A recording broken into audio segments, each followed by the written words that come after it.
Hello friends, welcome to Sri Tamil channel. நாம் எத்தனை தடவை வெண்பொங்கல் செஞ்சாலும் நமக்கு ஹோட்டலில் கிடைக்கிற மாதிரியோ இல்லை கோயில்களில் கிடைக்கிற மாதிரியா நல்ல மெத்துன்னு சாஃப்டான பொங்கல் பல சமயங்களில் நமக்கு சரியாக வரதில்லை. இன்றைக்கி நம்ம நல்ல மெத்துன்னு சாஃப்டான வெண்பொங்கல் உங்களுக்கு பார்க்கும்போதே தெரியும், பார்க்குறதுக்கும் ரொம்பவே நல்லாயிருக்கும்.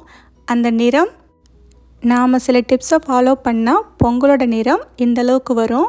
அதே மாதிரி டேஸ்ட்டும் பார்த்திங்கன்னா இந்த பொங்கல் ரொம்பவே நல்லாயிருக்கும். வாங்க இதை எப்படி செய்யலான்னு பார்க்கலாம். முதல்ல ஒரு குக்கரில் 1 கப் அளவுக்கு பச்சரிசி எடுத்துக்கோங்க. இது கூடவே 1/2 கப் அளவுக்கு பாசிப்பருப்பு எடுத்துக்கோங்க.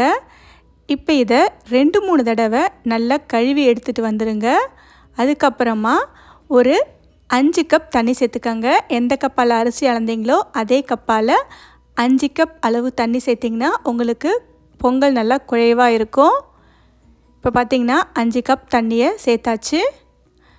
அடுத்து இதில் முக்கியமாக கொஞ்சமாக சீரகம் சேர்த்துக்கோங்க. அடுத்து ஒரு 1/2 ஸ்பூன் மெலிசாய் துருவிய இஞ்சியை நாம் இந்த சமயத்தில் கண்டிப்பாக சேர்த்துக்கணும். இந்த சமயத்தில் கண்டிப்பாக இஞ்சி சேர்த்து பாருங்கள், பொங்கல் ரொம்பவே நல்லாயிருக்கும். அடுத்து கொஞ்சமாக கட்டி பெருங்காயத்தை தண்ணியில் கரைச்சி சேர்த்துக்கோங்க. இப்போ குக்கரை மூடி போட்டு அடுப்பை மீடியம் ஃப்ளேமில் வச்சு ஒரு 4 விசில் வேக வச்சு எடுத்துக்கோங்க. குக்கர்லேருந்து ஸ்டீம் இறங்கினதுக்கப்புறமா குக்கரை திறந்து பார்த்திங்கன்னா உங்களுக்கு இந்த அளவுக்கு அரிசியும் பருப்பும் நல்லா மெத்துன்னு சாஃப்டாக வெந்து வந்திருக்கும். பாருங்கள், இந்த அளவுக்கு இருந்தால் நமக்கு நேரமானாலும் ரொம்ப இறுகி போகாமல் சரியாக இருக்கும். அடுத்து நாம் இதுக்கு தேவையான உப்பு சேர்த்து ஒரு முறை நல்லா கலந்து விட்டுக்கலாம். ரொம்ப நேரம் ஆனாலும் இறுகி போகாமல் இருக்கணும். அதே மாதிரி சாப்பிட்றதுக்கு ரொம்பவும் திகட்டக்கூடாதுன்னா கண்டிப்பாக எண்ணெயில் தான் பொங்கலை தாளிக்கணும். நெய்யை கடைசியாக தான் சேர்க்கணும்.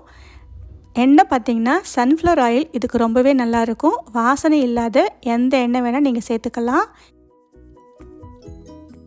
ஒரு பேனில் 4 டேபிள் ஸ்பூன் சன்ஃப்ளவர் ஆயில் எடுத்திருக்கேன். இது லேசாக சூடானதும் 1 ஸ்பூன் அளவுக்கு மிளகு சேர்த்துக்கோங்க.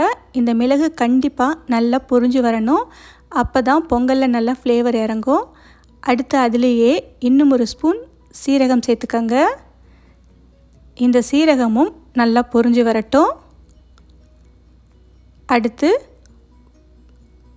பொடியாய் நறுக்கிய இஞ்சி 1 ஸ்பூன் அளவுக்கு சேர்த்துக்கலாம். சேர்த்து லேசாக வதக்கி விட்டுக்கோங்க.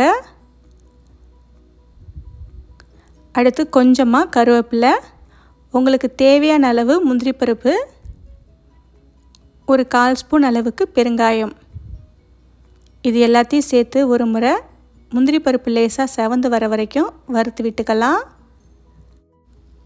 இது எல்லாமே சேர்ந்து நல்லா செவந்து வந்ததும் கடைசியாக ஸ்டவ்வை ஆஃப் பண்ணிவிட்டு கொஞ்சமாக மஞ்சள் தூள் சேர்த்துக்கோங்க. மஞ்சள் தூள் சேர்த்து இதை ஒரு முறை நல்லா கலந்து விட்டுக்கலாம். இந்த மாதிரி மஞ்சள் தூள் சேர்த்து பொங்கலில் தாளிக்கும் போது எண்ணெயும் மஞ்சளும் சேர்ந்து பொங்கலில் பார்க்குறதுக்கே ரொம்பவே நல்லாயிருக்கும். பார்க்கும்போதே சாப்பிட்றதுக்கு நமக்கு ரொம்பவே ஆசையாக இருக்கும். இப்போ பாருங்கள், இதை எடுத்து அப்படியே பொங்கலில் சேர்த்துடலாம். உங்களுக்கு பார்க்கும்போதே தெரியும், பொங்கலோட கலர் நல்லா அழகாக தெரியும். இப்போ இதை ஒரு முறை நல்லா கலந்து விட்டுக்கலாம். எல்லாமே சேர்ந்து ஒரு முறை கலந்து விட்டதுக்கப்புறமா கடைசியாக 2 டேபிள் ஸ்பூன் நெய்யை இந்த சமயத்தில் சேர்த்துக்கோங்க. நெய் சேர்த்து மேலே லேசாக இந்த மாதிரி சமப்படுத்திக்கோங்க. இது அப்படியே ஒரு 10 நிமிஷம் இருக்கட்டும்.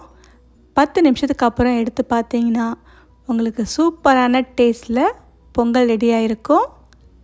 அவ்வளவுதான், மெத்துன்னு சாஃப்டான வெண்பொங்கல். சுட சுட தேங்காய் சட்னி சாம்பாரோடு சேர்த்து சாப்பிட்டு பாருங்கள், அட்டகாசமாக இருக்கும்.